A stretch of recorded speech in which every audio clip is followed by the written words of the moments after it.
On the consent docket, any of the trustees would like discussion on?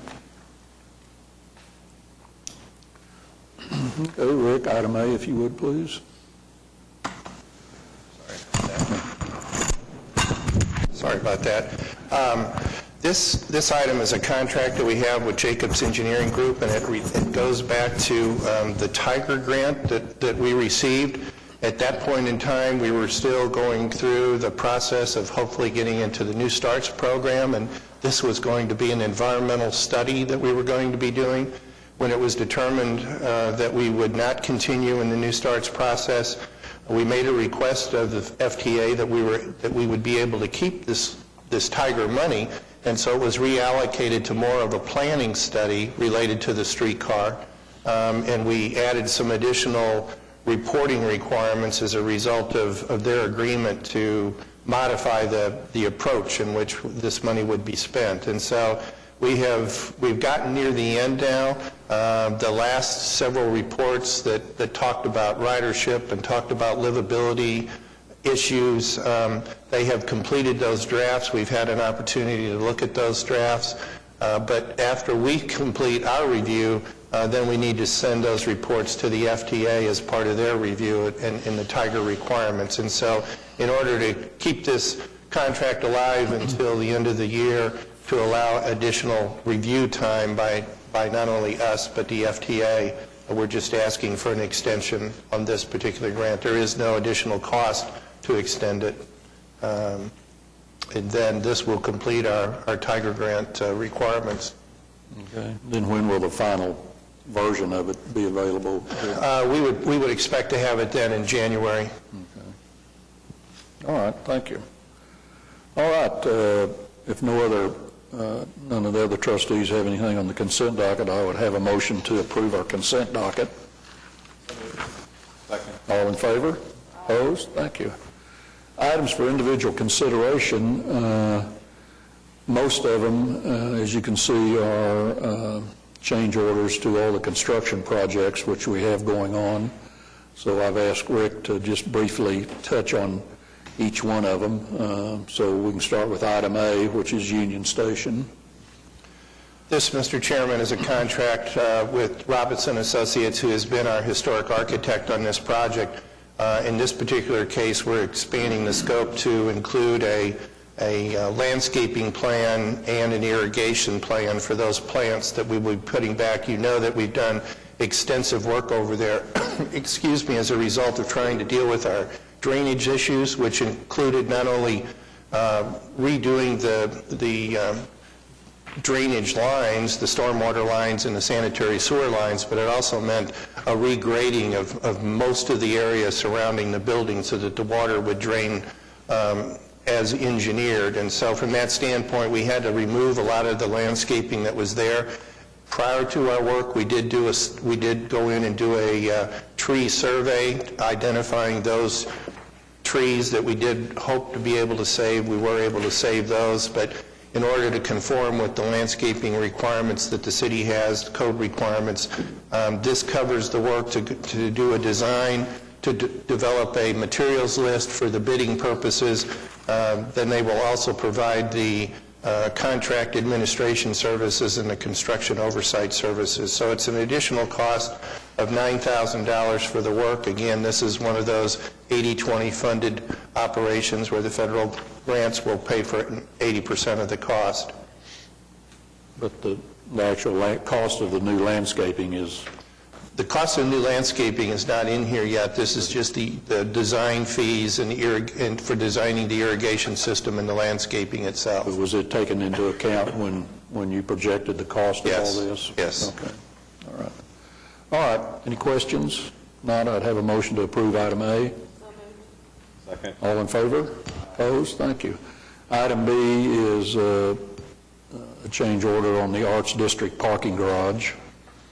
This, Mr. Chairman, is the first of two items dealing with the Arts District garage. This one covers, you might recall, we discussed the fact that as we were doing the initial structural work, drilling the piers, we found a large concrete obstruction underground that obstruction was determined to somehow connect to the 100 North Walker building, and so it was identified at the time that it was probably less expensive to redesign, come up with a new structural plan for the garage to move approximately 5 piers as opposed to trying to remove that large concrete item. This covers that structural redesign that was necessary, which included not only moving piers and beefing those up, but because of the nature that the garage cantilevers to the west over these piers, we also had to redesign the columns that were part of that. So what you have here, Mr. Chairman, is a additional cost of $20,500 for that structural design work that was necessary because of that concrete obstruction. And that's been done and the construction continues. I mean, they had, yes, nothing's being slowed down because of this. And we have been negotiating now for several weeks with Flintco on those costs associated with the revisions that were necessary, the actual costs of the construction. This just covered the design work, and we'll be bringing that change order to you probably in the next month. If I have no questions, then I have a motion to approve item B.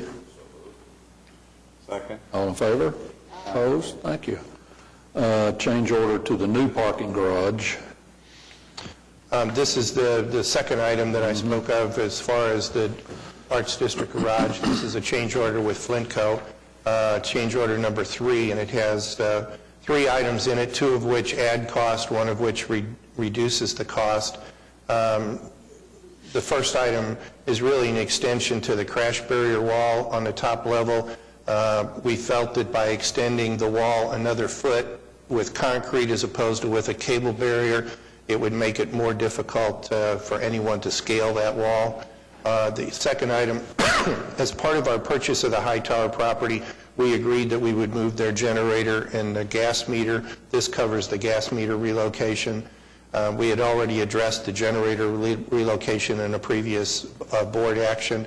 And then the final item, which is the cost reduction item, given that you have approved the design for the artwork piece that's going to go in that pedestrian walkway through basically the west side of the garage, we found that since that is a lighted art piece, there was no need to have the previously planned lighting for that walkway, and so we're removing that. The net effect of all of these changes is an increase of almost $17,500, bringing our total contract price to date with Flintco of $807,265.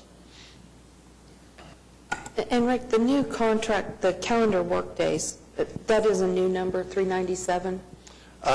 This last item didn't add any days to that, but that 397 is the new total for the project. And that was added by a previous action? Yes. Okay. And do we anticipate that the previous item that we just approved on the foundation, the unexpected concrete piece in the ground, that the remediation of that will take extra calendar days? Yes, and that's been part of our discussion in this process, is the impact of that. Okay. So with it just at 397, what's our date? Is it like May? Well, what we're anticipating right now, given what we know that has taken place, that we're talking sometime probably July, and what we're trying to do now is back off of that. They just did their first slab pour on the garage, which it's hard to see from ground level, but if you have an elevated picture of it, you'll be able to see that they have poured that. That was the first of 2 steps that was going to help us understand just can we advance that July date, and if so, by how much. And they did say that the pour went better than expected, but they did have some problems in the sense there's refinements they think they need to make the process go a little faster. So once they do their second one, then Flintco feels that they could give us a revised schedule that they feel comfortable with in terms of helping us to identify a completion date. They understand the fact that we can't open this garage any too soon, and so they're working with us in that regards to try to keep the process moving. But the real challenge is pouring those slabs right now that we're out of the ground. I mean, I think we're out of the surprises. If we have any issues, it's more likely to be a design problem than it was something that we weren't anticipating. And the 397, that's the July date? The 397 would actually take us into more like late May, early June. Okay. Considering we've had no real rain and no real freezes, this change is going to affect us economically how? This change being like these kinds of cost changes? Well, right now, the available money for construction of the garage was just over $21,700,000. So right now, we're about $900,000 less in cost than where we had planned to be from the overall bond sale that we did, because we always get a contingency in there knowing there's going to be surprises. So at this point in time, there are more change orders to come, of that I can assure you. But at this point today, we have about a $900,000 variance between what we had planned to spend through bond money versus where we are in actual cost. I guess my real question is, the difference here is an oversight on the part of the contractor. Do we eat the difference, or are they making that good to us? Ask your question again. Sounds a little convoluted, doesn't it? I'm wondering, there was an oversight here, correct? Well, they didn't know what was in the ground. Someone made a mistake. Someone didn't know what was going on, and so something has to be changed, correct? Well, as it relates to this specific change order, I would say these things that are happening here were not necessarily foreseeable. They've been changes that we either knew about because they were a relocation of something or an improvement. Okay. Now, the concrete under the ground, I couldn't lay blame on anybody because there was no way that we would really know that. We did some pre-construction testing where we did core samples, but our core samples didn't hit that concrete obstruction, so. And I do want to mention about the weather. We did have the worst downtown flooding ever on May 31st. So, and that hit right as that pit was open in the garage. I can't help but believe that it did have some. Yeah, we definitely, there are weather days that are built in that if they can't work. Now, they have been generally good to keep somebody on site doing something, but we did lose a few days during that because that was a swimming pool for a short period of time. And so they were in there then, and they drained the water out and what have you, but that stopped construction for a few days. So we do keep track of that separately, and that is a legitimate construction delay that's on any project, and we don't hold that against them. We don't expect them to do work when weather is bad necessarily.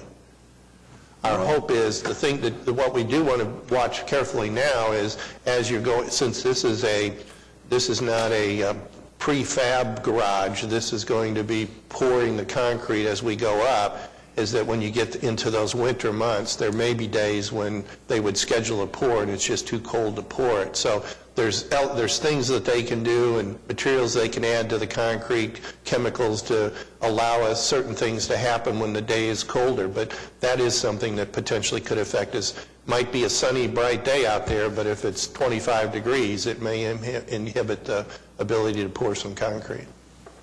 All right, thank you. Do I hear a motion to approve item C? So moved. Second. All in favor? Opposed? Thank you.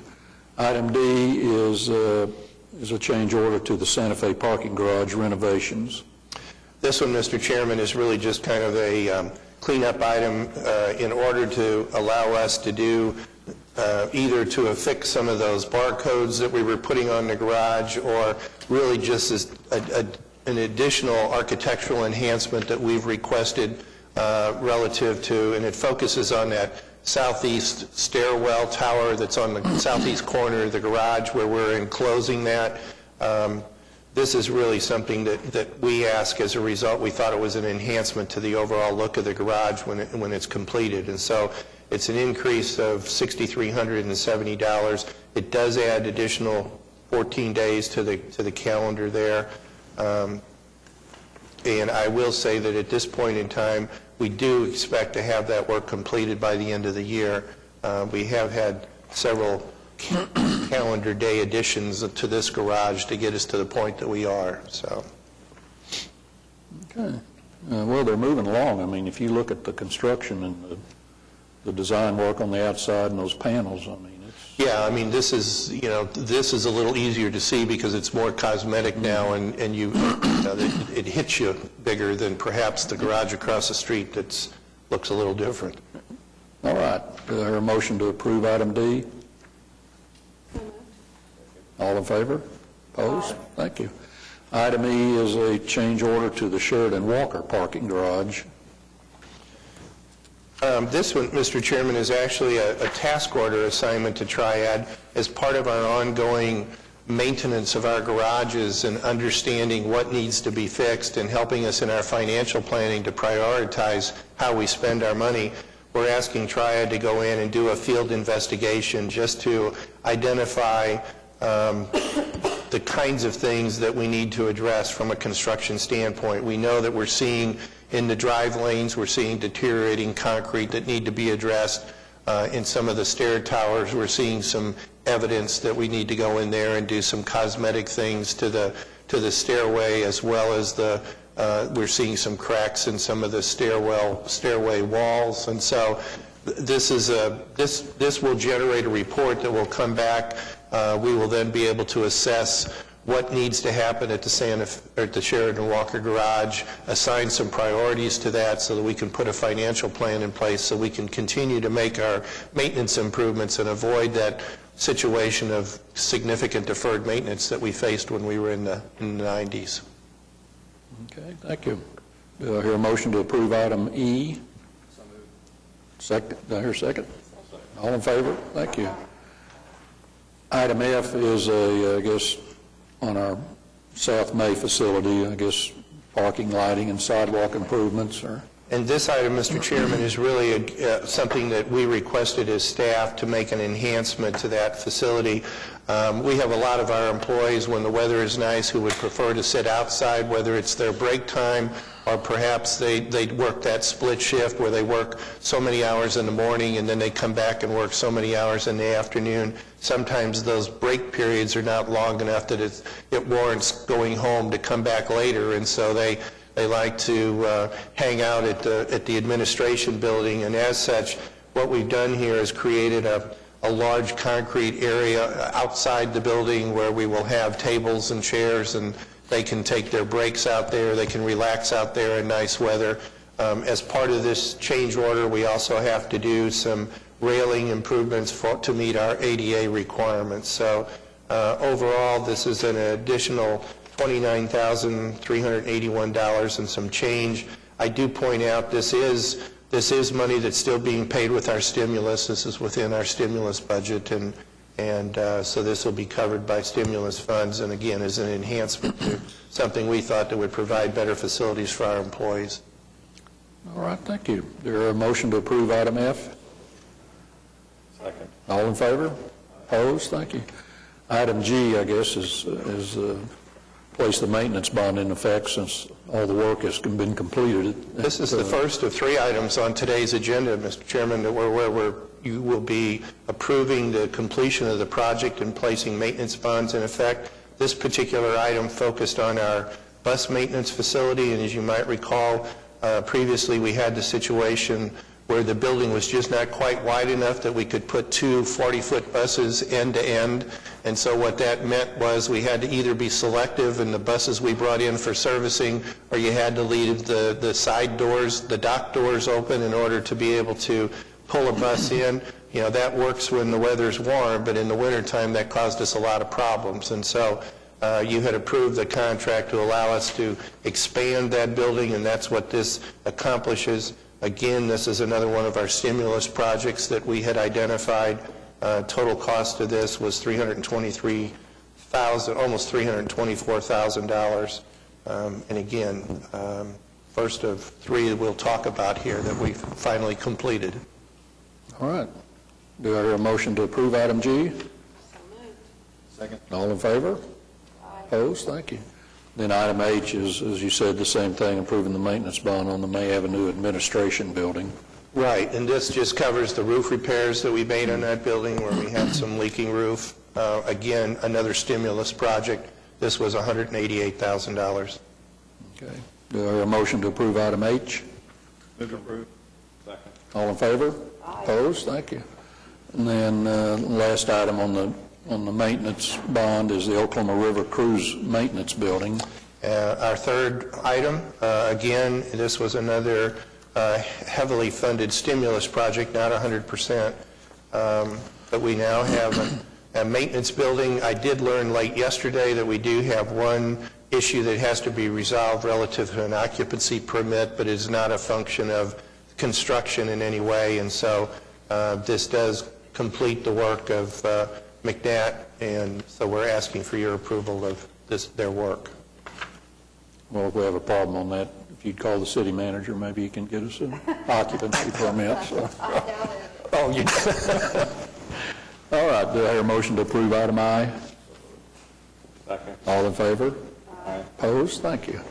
Our last two items were discussed at great length in our Transportation Committee meeting, one being the consideration of approval of fare changes, and then consideration of approval of the improvements that we're making to the bus routes. So, Rick, I'll let you just discuss item J for a minute. And then Thank you, Mr. Chairman. This item J covers the approval of our fare changes.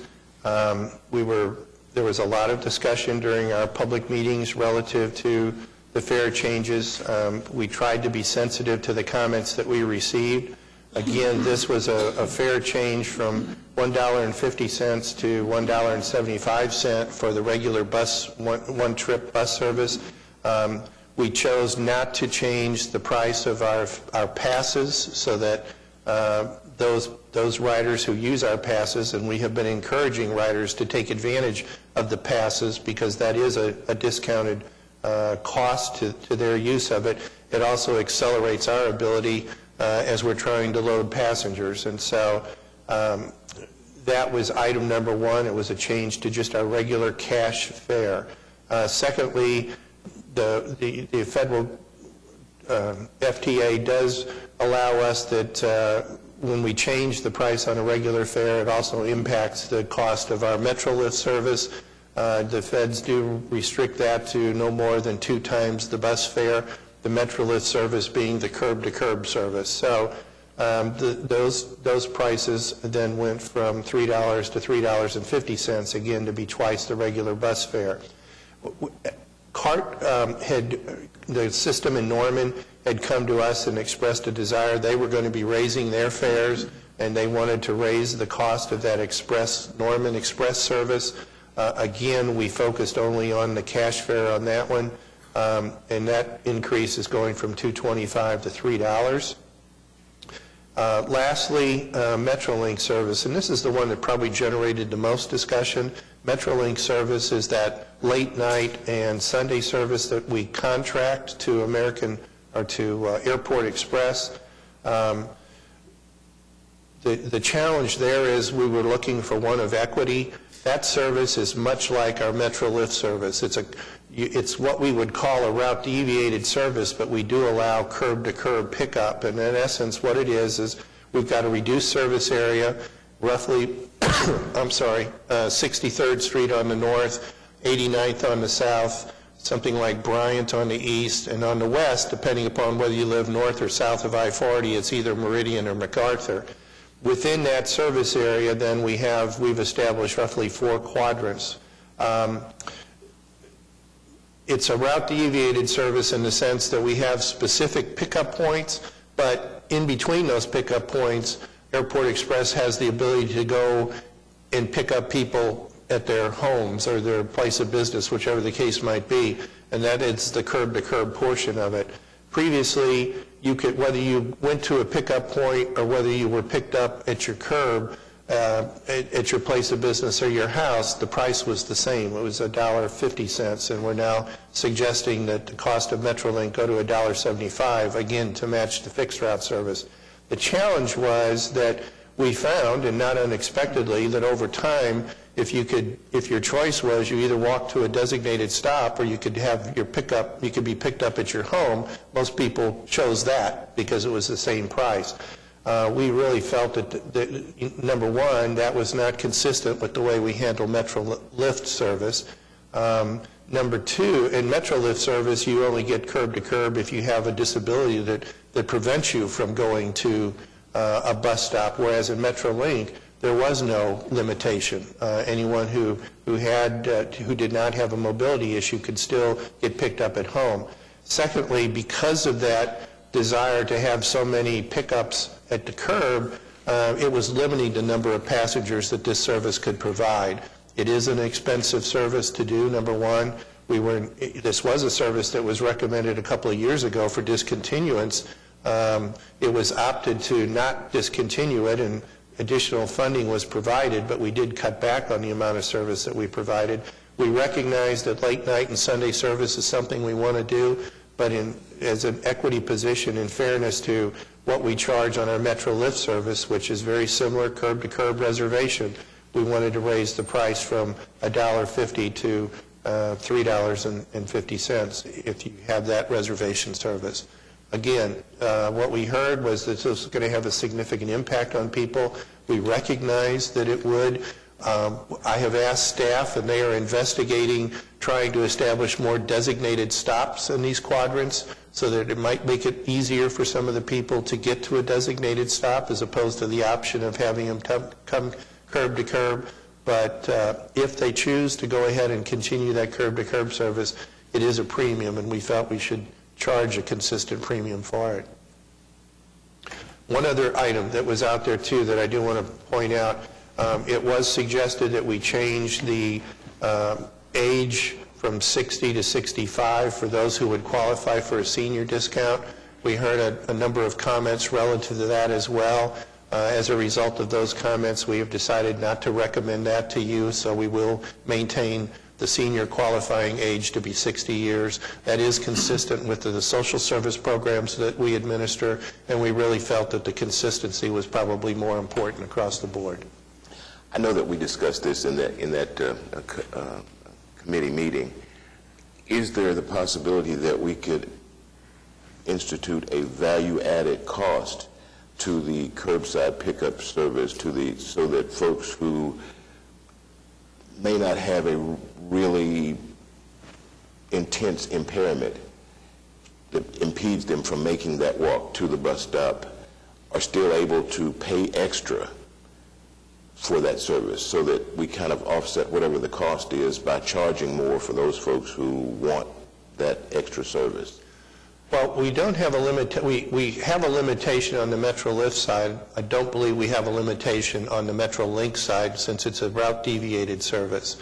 So it really then comes back to what do we feel is a fair charge and the impact. And I will say, given the responses that we heard from those who are using the curb-to-curb service, $3.50 puts a challenge on several of them to be, from a budgeting standpoint, to be able to pay. So if we were to go higher than that, I think you would have more pushback from our riders. And again, what we tried to look at is, if it's a $3.50 cost for Metro Lift service that's curb to curb, at least we feel that it's reasonable to have $3.50 cost for Metro Link service that's curb to curb. All right. Do I hear a motion to approve item J? Second. All in favor? Opposed? Thank you. And then item K is our last item on our items for individual consideration. And as we all know, there's been months and months of discussion and analysis and public meetings and bringing the new routes to the public. So, Rick, if you'd just like to review that briefly. Sure, Mr. Chairman, thank you. Again, we had requested Nelson Nygaard to come in. Nelson Nygaard being a transportation consulting firm, done a lot of this kind of work.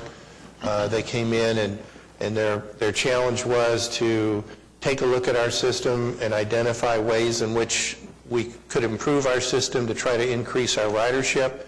But we gave them several challenges. One was you could not spend any additional money. It had to be done with the same amount of money that's currently being budgeted. Then if we were to get incremental funding, what changes would they recommend? How would they prioritize those changes in ways that we could increase ridership? And then lastly, if money wasn't an issue, what would they recommend? And based on that recommendation, they were supposed to refer back to our fixed guideway study. As you mentioned, we went through a long, lengthy public process on this. We had several meetings and presentations on the routes themselves as it was being developed. After Nelson Nygaard made their initial presentation, staff did a review of it. We suggested some changes and discussed those with Nelson Nygaard. Then we took the combination of their proposal and our modifications to the public. We went through 9 public meetings. We also allowed additional public input through email, telephone calls, comment cards that would share their opinions of route changes.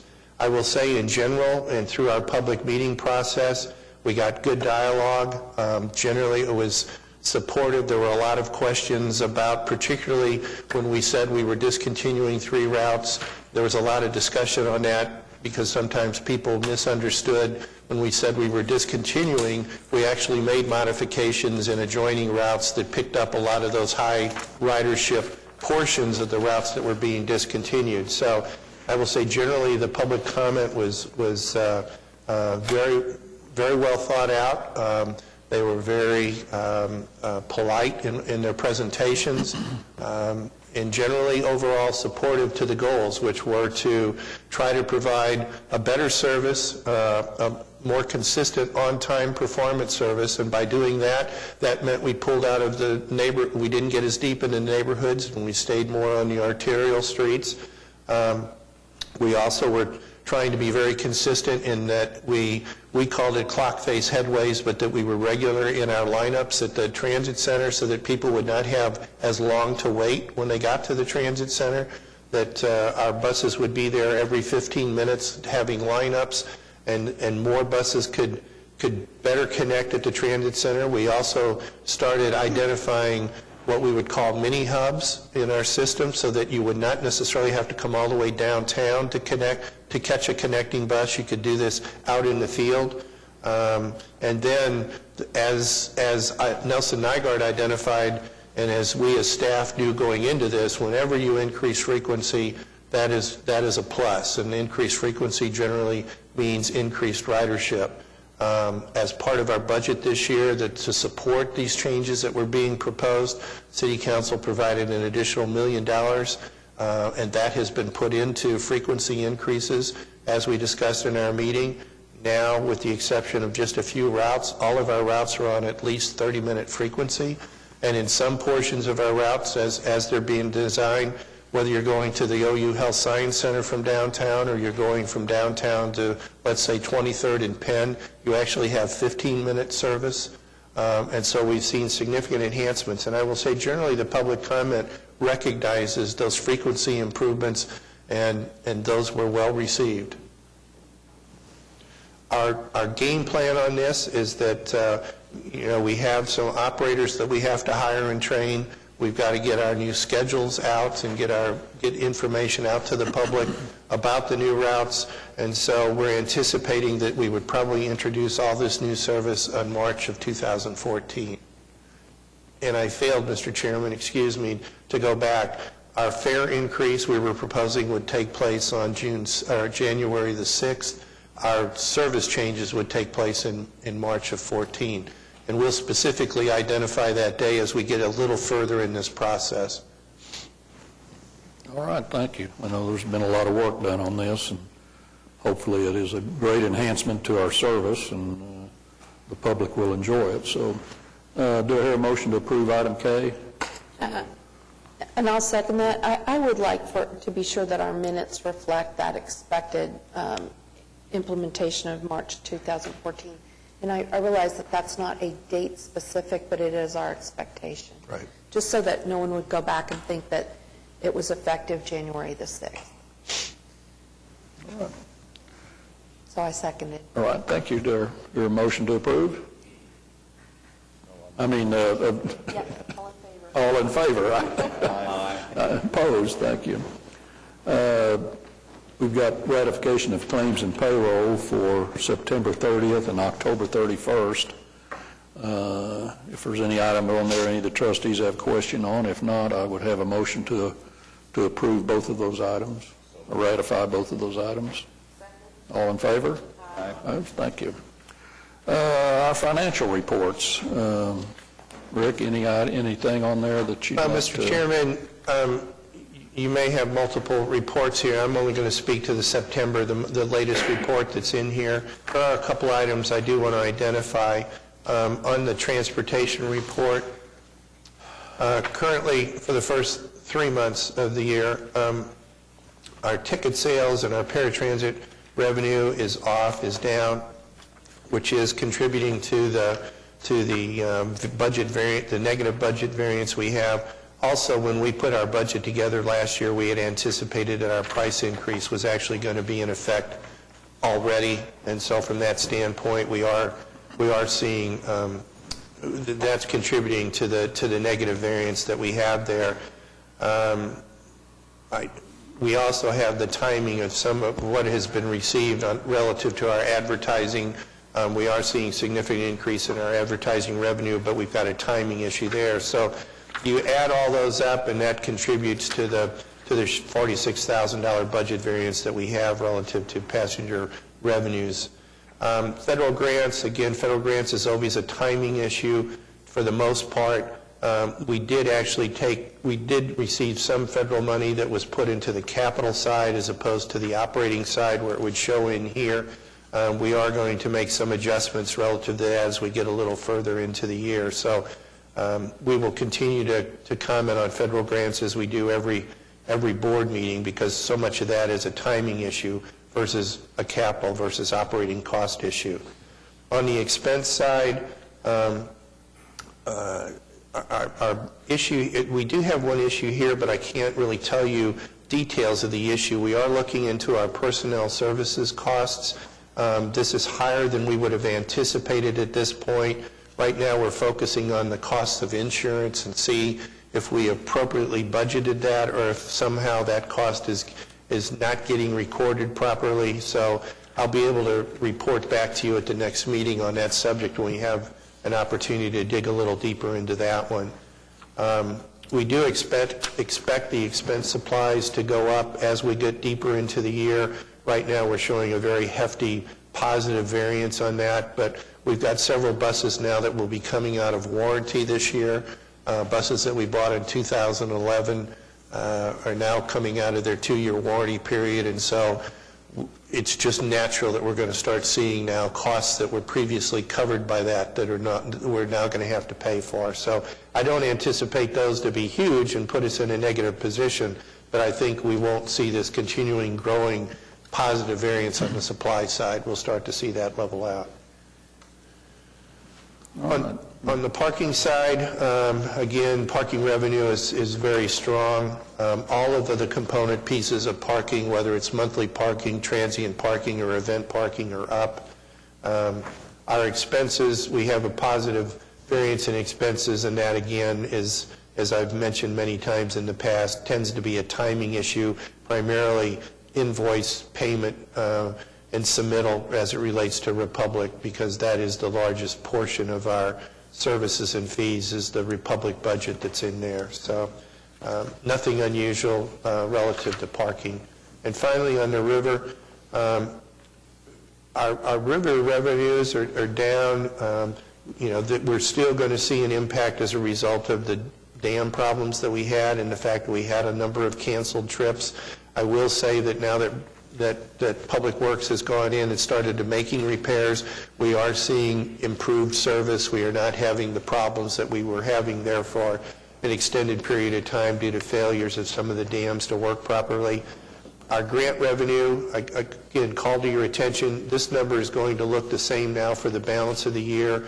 As part of our stimulus program, we were trying to accelerate the spending of that money, and you allowed us to advance several of our stimulus recovery expenses to last year, and so that shows this negative variance of $35,000, again, that will continue for the balance of the year. One aside on stimulus, you might recall that I had multiple times mentioned the fact that if we didn't have the money spent by September, we were going to lose that money, and I had identified that due to some concerns we had on the performance of our technology program, there was about $80,000, $88,000 that we had out of the $10 million that we had received that we still had not spent. We did make a request to the Federal Transit Administration to allow us to extend our ability to spend that money, and they did come back and grant that extension. And so that really doesn't apply to the river, but while we were talking about stimulus money, I wanted to mention that. On the expense side, there's a couple of things here. We'll be doing a couple of adjustments on this. Our art project that we put out there is booked under the other services, and we also had some, I would say, small capital equipment that we purchased as part of the maintenance facility upgrades and construction that we were doing that also got booked into the other services. That is probably more of a capital item that we may make some adjustments. So again, as we get deeper into the year, we'll see some adjustments in those numbers, and they'll start to level out.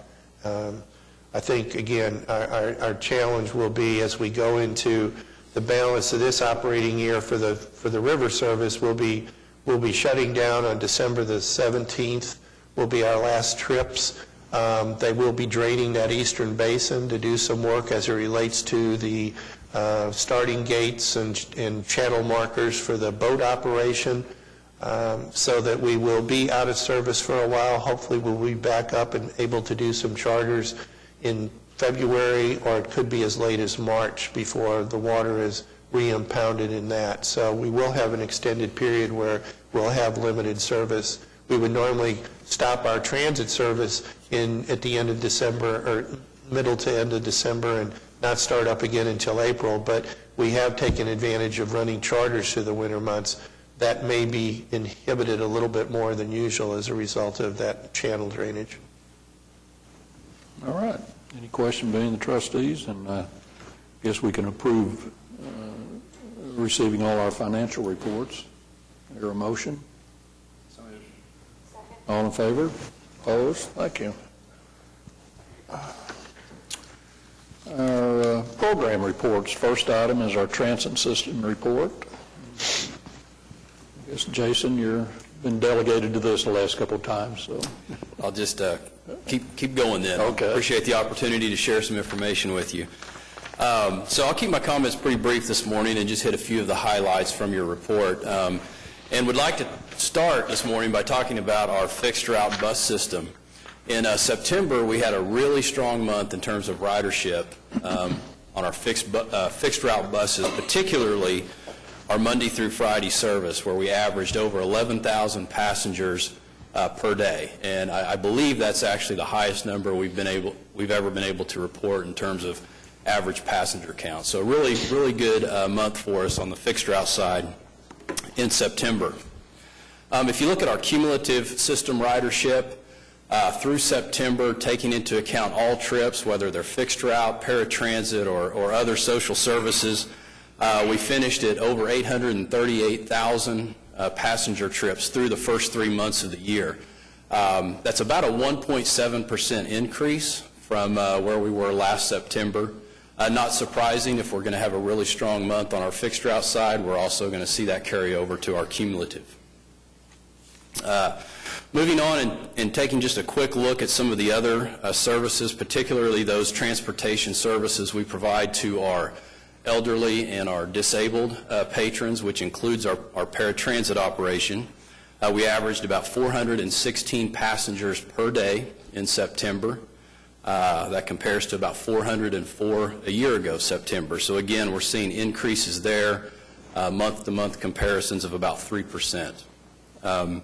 On the downtown Discovery, Monday through Saturday, passenger activity was about 267 passengers per day. That compares, again, back to about 287 a year ago.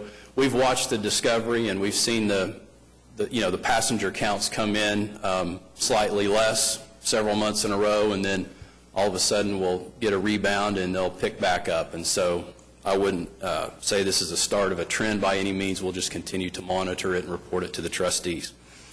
And then just kind of finishing up real quickly, talking about our road calls and our accidents. You know, our miles between road calls, that's what we look at as kind of an indicator for the health of our fleet. In September, we averaged over 15,000 miles between road calls. That equates to about 16 major breakdowns where we actually had to road call a bus. Now, if you're looking at your report, I believe it's on the second page. If you compare that back to a year ago, September, you'll notice quite a bit of variance. We actually averaged closer to 24,000 miles between road calls. And I would just let you know that going back and looking at the data, September of last year, for whatever reason, was just a real good month for us in terms of managing our breakdowns. We had about 10 road calls in September. We averaged generally about 17 or 18. So, again, we're just kind of comparing back to a really strong number there. And then lastly, just to finish up talking a little bit about our accidents, we had a good month in terms of our operators limiting the amount of accidents that we had out there. We only had 2, and both of those were what we would classify as non-preventable accidents. So, of course, that means we had 0 preventable accidents, which is always a good thing. And I believe that's only the second time we've achieved that in the last 12 months. So, that's really a... Can you attribute that to anything? Is there a training program, awareness? Yeah, you know, I'd like to attribute it really to our training staff, our safety training staff, and our operators just doing a good job. Now, I will say we did have safety training meetings that we finished up in October. And as I mentioned, we did a little campaign in July to kind of create some awareness, but I think I would just, at this point, attribute it to our operators and our continuing focus on safety. And so with that, I'll finish up, but just we had kind of in summary, we had a really strong ridership month on our fixed route system. We did really good in the areas of accidents, and we'll continue to monitor and report the downtown discovery data to you.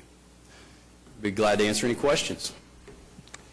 All right, Jason, thank you. Okay, thank you. Long-range plan and parking. Larry, are you going to touch on both of them, I guess? Well, just on, no, not on parking, just on long-range plan. It's been a long meeting, so I'll be brief as well. Really, September and October were really months where some pretty important milestones occurred in planning, basically on the bus side in regards to rail and in terms of partnerships as well. Rick has already covered really what has happened in terms of that bus and Metrolink planning. Those were pretty tremendous activities and for change. For rail, as you may recall, back on September 24th, the recommended route framework, really the recommended route for downtown streetcar was approved and selected. And, you know, in these past 6 weeks, there's continued to be progress made, especially on the Tiger 2 planning reports that basically help us get ready for not necessarily the next phases, although it does talk about possibilities for future extensions, but just adding to that planning. The most interesting product that the public has probably noticed are these animations of how streetcar might look as it goes through downtown. And what's been released so far is really just a minor part of what that can do.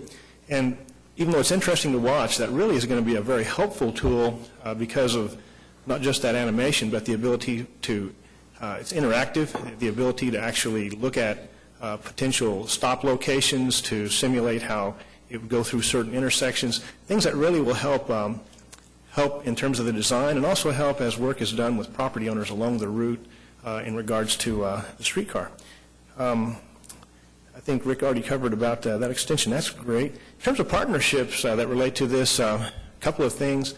We did have an opportunity to make a presentation at Revolution in Seattle, and the benefit of that sort of thing is that really other cities find out more about what we are doing and kind of elevates the status of the rail planning occurring in Oklahoma City and picks us up network contacts in other cities and some attention from even federal officials about what we're doing here in Oklahoma City. We've talked a little bit about in Oklahoma, this Academy for State Goals meeting that was on transportation infrastructure last month. There weren't a whole lot of transit advocates there among the 120 folks that were there, but by the time it was done, it was pretty clear that the group understood the real value of public transportation, and a lot of them are just citizen leaders from across the state and from across even the metropolitan area, so that was a good thing as well. And then a final thing to kind of note about partnership-related matters is that, you know, the Fixed Guideway study recommended some type of commuter corridor study for commuters between Edmond and Norman, out to Midwest City, all to try to come in at the downtown transit hub.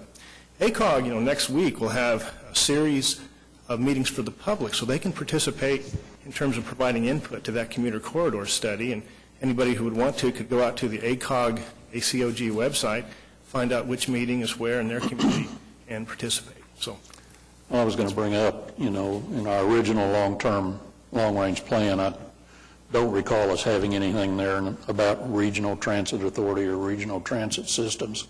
But a couple years ago, we attempted to begin this dialogue in developing a regional transit authority, and we had lots of meetings, lots of planning done, and it just kind of has slowed down now. But with ACOG's attempt here, and I know there's, at least what I read in the paper, is not for a regional transit authority, but it is a regional transit dialogue on that. And so is there any way, Rick or Larry, can we tie that into any of the work that we've done? Yes, and actually the Regional Transit Dialogue Round 2 is ongoing, and a key part of the discussion that they're doing relates back to this corridor study, because you do have representatives of the various surrounding communities along with Oklahoma City that are participating in that discussion. So clearly the challenge there is in two parts: the governance structure ultimately that you would do, and probably the bigger challenge is the financing of a regional system. But those discussions are taking place. In fact, I attended one of the workshop meetings of this corridor study, and there were a couple of people there that are part of the Regional Transit Dialogue study, and they keep relating back that this has to be a broader regional effort, that you cannot fund the transit system that we all desire just on the back of Oklahoma City or one or two other communities. We have to get more people engaged here, and so by going through these corridor studies, by enhancing our bus system, these are all ways to grow the transit system. And to that, I want to give credit, because I heard several people, interestingly enough, in the working group meeting that I was in, and these are not folks who make their living being transit professionals, who identified and who now relate to the fact that if you're going to have a successful fixed guideway system, if you're going to have a successful rail system, you have to have a robust bus system to support it. And I'm impressed with the fact that so many people were saying amen to that they now understand that there is a significant relationship there, and that it might be great to have all these rail options, but the fact of the matter is, if they're going to succeed, you have to have a robust bus system. if I could just add briefly, even in those studies, even though they do present rail as an option, the consultants and ACOG have done a good job of presenting the prospect of bus in some of those corridors, and so that's been a good education process as well. And Regional Transit Authority really doesn't get discussed in those meetings, but clearly steps like what the Cotpa Trust has done with the trust indenture to be able to someday potentially have the legal option of separating parking from transit, a key type of a step if this group was going to be that group. And then all those discussions about governance. You know, ACOG has kind of identified that the typical regional, truly regional transit authority has representation from maybe a half dozen or more municipalities and other governmental jurisdictions. Well, we spent a lot of time on it, and I just sure don't want it to just go off into the sunset. No, and I can assure you there's a lot of people. people also interested in it, and I just don't see that happening. All right, thank you. Before we move on, Larry, congratulations on the award that you got at the Mayor's Committee on Disability Concerns meeting. All the awards that you get and that staff receives reflects great on the work that this entire entity is doing for the folks of Oklahoma City. Could I ask a question about the pilot van pool project? Okay. That'd be on the rubber tire side. In the months of September and October, we did have a meeting with Newview, a local employer that would really like to start that with our staff, and with even insurance providers to try to understand that, because that's sort of an obstacle of sorts. Well, we've also had meetings since then, just informally, with a couple of national contractors that do that, because they have a lot of insights about how to do van pooling. So that's a project that we kind of continue to sort of dribble along with kind of slowly, and it's worth some additional discussion. But at this time, got to resolve the insurance issues and a way to buy a vehicle, and to make sure that they, as a partner, truly want to be involved in a long-term financial arrangement to fund the operation of that service. So we're continuing to make some progress, but it's slow and steady, and there's just been so much else that staff has been doing this last couple of months. Yeah, I really do support the concept of van pool as being an option here in Oklahoma City. I think it just begs to be introduced, but there are a number of challenges related to it, and not least of which is the fact that if we're engaged in it, we got to find a way that it pays for itself. Otherwise, we're going to have to pull money away from somewhere else, and that means basically our bus system, which we're trying to grow. So that has been part of our challenge and why we've expanded our discussion with other folks who do this for a living to look for ways that we could be successful in Oklahoma City, but to be able to do it in such a way that it doesn't drain money from our other efforts. All right, thank you. All right, our parking report. I'll do the parking report this morning. Hopefully, Debbie is going to be going to the doctor today, I understand. We had thought it was going to be yesterday. It's today. And our fingers are crossed that she continues her recovery. She did have a minor setback, and hopefully she's now on the mends and in such a way that she could at least be coming back part-time next week. We've got an awful lot going on in the parking world as it relates to not only construction of garages and renovations to garages, which we covered several of those this morning, but also the continued push. And as our numbers tell you in our reports, 118 or 119% occupancy is extraordinary, and it puts a lot of pressure on us. A couple items I did want to make you aware of. We are working on an agreement with ODOT to try to be able to take advantage of those former I-40 lots to allow parking there. There's a number of reasons why that's interesting to us. We are working with the city's Public Works Department. Mr. Winger, the Public Works Director, has been working with me and been providing assistance and pledges to continue to do so. To make those lots operational, once we get an agreement with ODOT, we do need to do some resurfacing of those lots. As you would guess, when they tore down the interstate and they removed those columns, they did damage to that level area, and so to make it safe for parking, there is some resurfacing and some repair work that has to be done, and the challenge there is to get that down to a point that makes economic sense, and that's where we're working with the Public Works Department to try to help us with that. So that's it, Mr. Chairman. All right.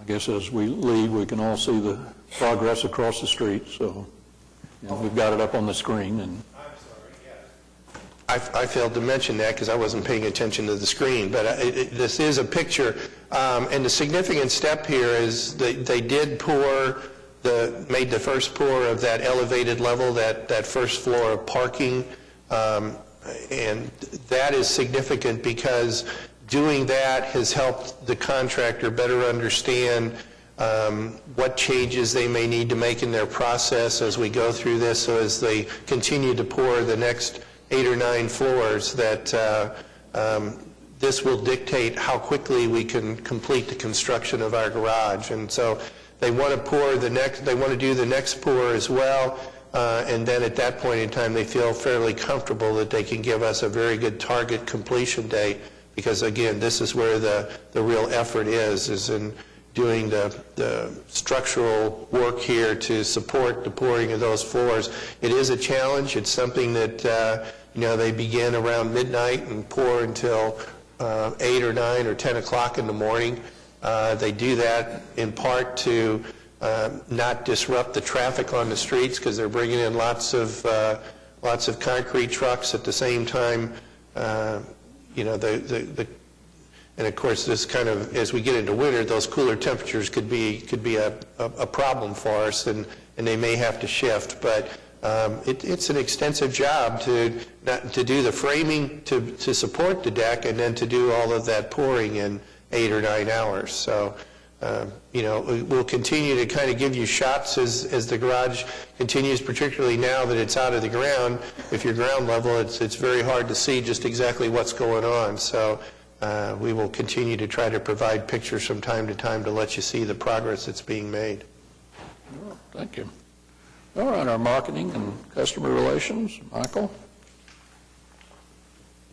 Good morning.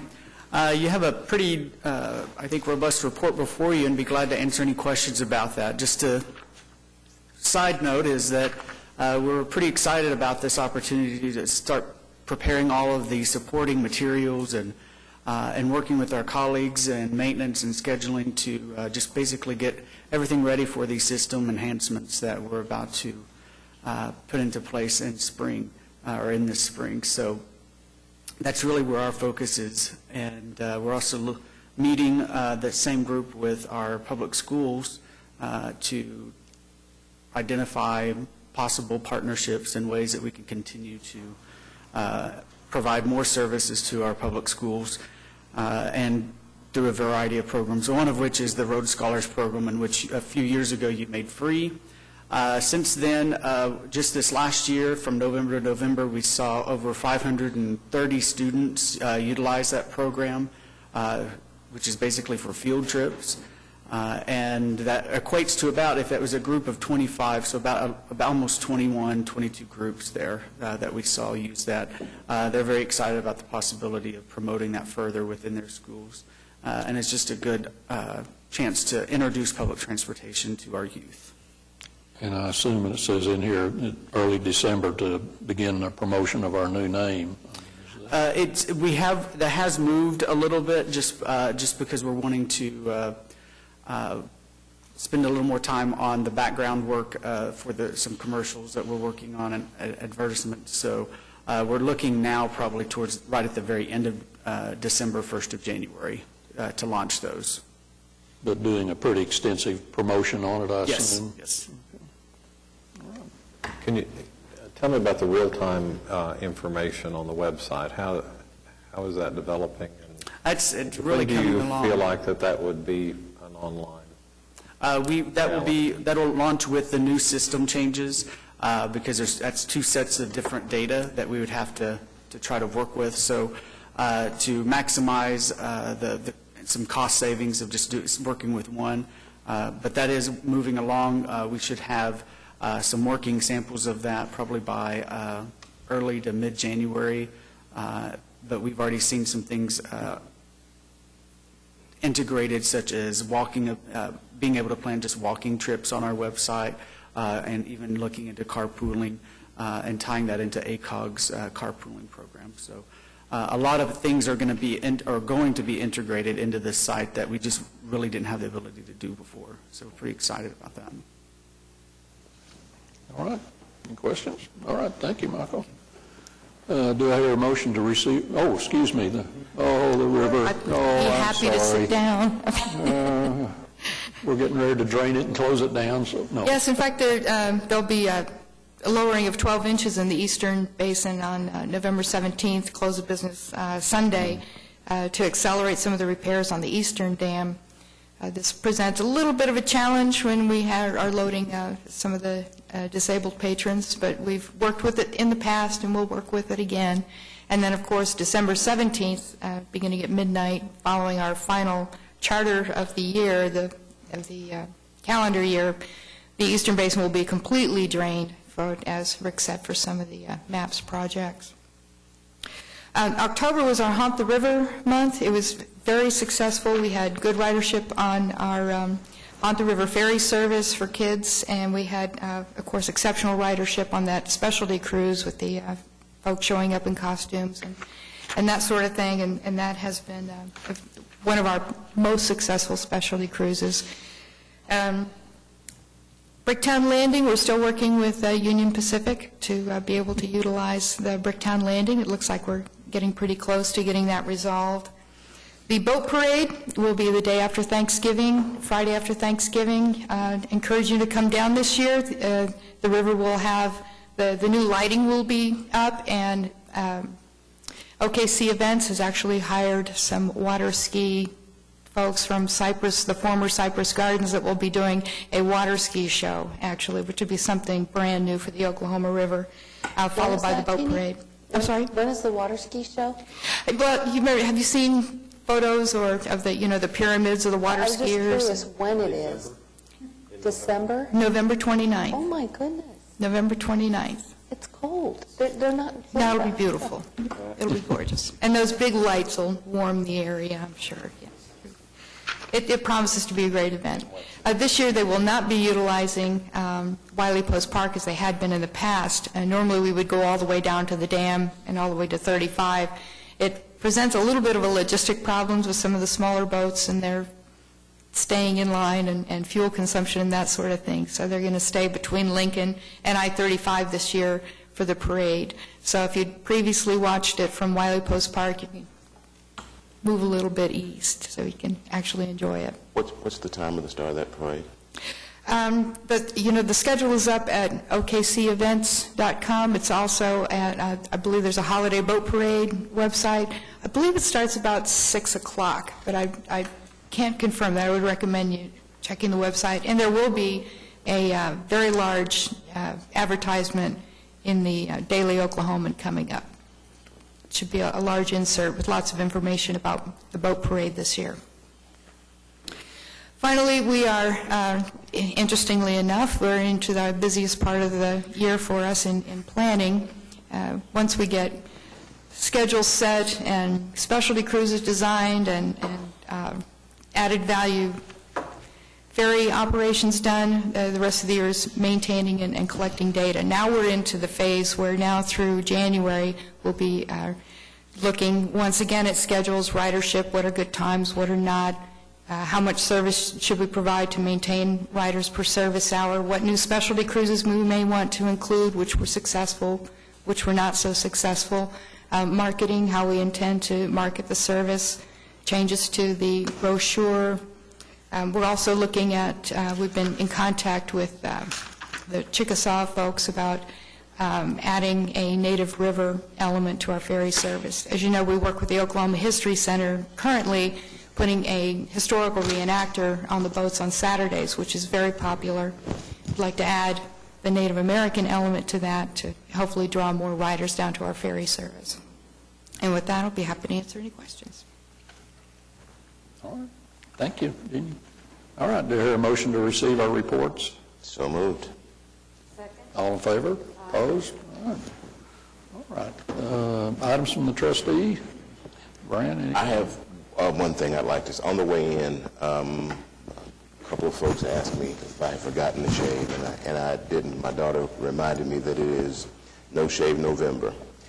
And I think Mr. Hill and I probably are the only two guys who are. It is a cancer awareness event. My mother is a two-time survivor. One of my sons' mother-in-law is fighting cancer as we speak. One of the young ladies that I work with, mother of 5 kids, found out 2 days ago that she's fighting that disease also. And so I just wanted to bring it up that it is a men's event. Watch out, guys. We have to be strong so that those around us feel that there is always hope. One of the things that my Lord and Savior brought to me is that there is always hope until there is no hope. And so I would say to all the men out there, be strong and push forward. And life being the most important thing on this planet, I'd say l'chaim, to life. Let's all of us try and fight that disease and see if we can't get it out of here. Thank you. All right, thank you. Barney? Well, I'd just like to commend the staff for a great job with the Nelson Nygaard study. The new routes that we approved today, or the changes in the routes, I think will really help our system become more convenient to our riders and attract new riders, choice riders that have a choice to do something else. And so I commend the staff. Thank you. For that effort. Barney stole my idea. Oh. I have nothing else. Well, I wish everybody a nice Thanksgiving.